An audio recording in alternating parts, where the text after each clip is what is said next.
Dr. Mukul sangma unong yalam kaliang persya uloong Kumno ka sarkar kaong baga Jingtohkit alo ka jingsha siat uba cherish kanlong Kaba Laitluid Haba Heh Pulit ubadan kti udang syong ha Shuki. Yagani ulapan pau habai krem ikilat pathai kubor hadin balawai ka jingalang jongka Congress Legislature Party menhaka laiteri u nailur arhajar arpuwe. I believe the people have similar demand. In fact, the demand has always revolved around an inquiry which we refer to as independent. I repeat, independent. Okay. Now, in the present circumstance, under the the narrative which has been generated over the last few days, please understand one thing. The very different circumstances involving this particular incident. You are talking about an allegation of fact encounter. Okay, fact encounter by the police.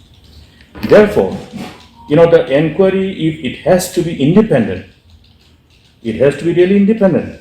How will you make it independent? How will you ensure that it is independent? Now, if the allegations revolve around the top officials, will you expect the inquiry to be independent? If the top officers against whom the allegations are directed are still in the office, that is how one has to look at. That is how the government has to look at if the inquiry has to be independent.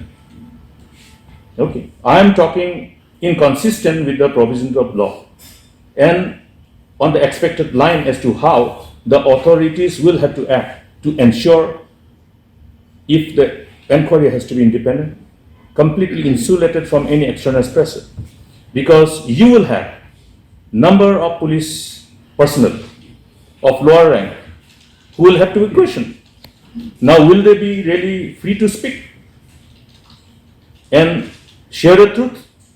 All those things are required to be understood. Therefore, I would confine my submission before all of you, but I think this sends enough message.